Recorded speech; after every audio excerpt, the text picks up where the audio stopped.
اینجا در 218 قدمی خورشید قلمرو دنیای سرد، خشک و متروک است. بهرام. در این ماکت مینیاتوری که از سامانه خورشیدی ساختیم، همه چیز 1,159,000,000 برابر کوچیک شده. در این اندازه قطر خورشید 120 سانتی متر و قطر بهرام که در دنیای واقعی 6700 کیلومتره، اینجا تنها 6 میلیمتره.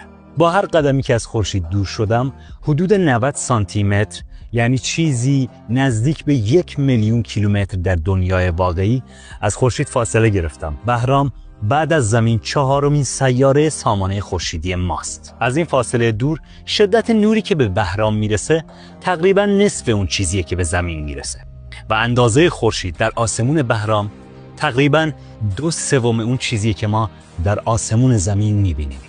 حالا میخوام دورتر برم به کمربند سیارکی، گورستان سامانه خورشیدی.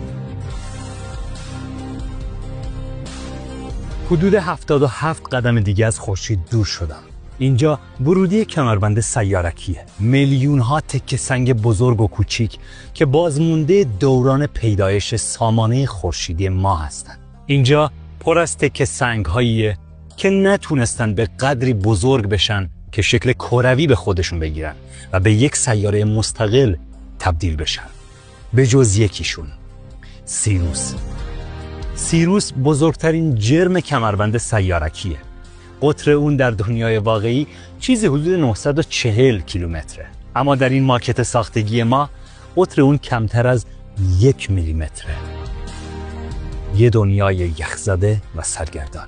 اینجا خونه میلیون ها تیکه سنگیه که به طور میانگین فاصله شون از همدیگه حدود 1,000,000 کیلومتره، یعنی تقریباً به اندازه 1 قدم ما در این ماکت خیالی. اندازه این تیکه سنگ ها از یه چیزی شبیه این شروع میشه تا سنگ هایی به بزرگی یک خونه. این کمربند سیارکی تا فاصله حدود 469 قدم از خورشید فرضی ما امتداد داره، یعنی چیزی حدود 480 میلیون کیلومتر دور از گرمای زندگی بخش خورشید در دنیای واقعی.